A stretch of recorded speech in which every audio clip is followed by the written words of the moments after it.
Liebe Obendörf-Freunde, jetzt lese ich euch eine plattdeutsche Geschichte vor, weil ich eine große Verfechterin der plattdeutschen Sprache bin und möchte nicht, dass die untergeht.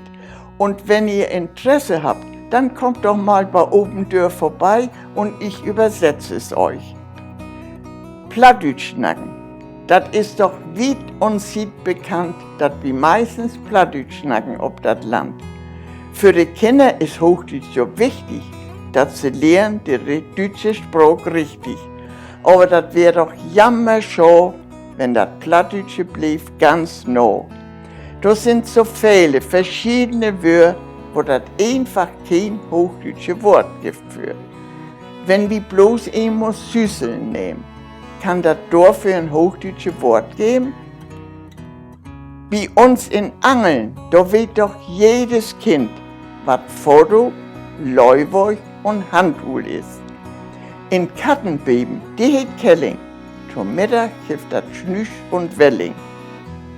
Und ein Wort, ich will für wetten, mein Sand kann's nicht auf Hochdeutsch übersetzen.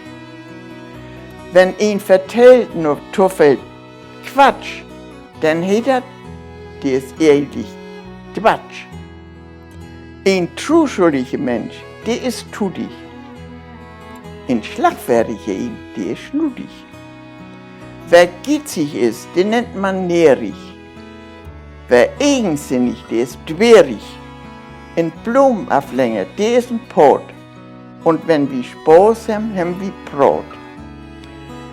Dat in der Welt sich viel verändert, muss ja wohl so sein. Doch manche schöne Sitte wär gut in alle Tien.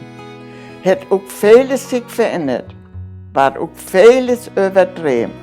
Diese plattdeutsche Open, die tun alles überleben. Wollen ja alle noch gern arbeiten und tun unsere Pflicht. Aber wenn Arbeit unterkommt, nee, das wollen wir nicht. So in Berlin, wie staatliche Empfänge, stehen sie all in Lack und Klack. Und keiner kommt wie das Gedränge so richtig zur Geltung in sin Frack. Meistens ist das alles so ein Böhnsche Krom. Da wart nicht bloß an die Gläser. Und dobi wart denn auch noch stehen. Nee, das mogen wir ganz anders. In beiden Freude brucht der Mensch zum Leben.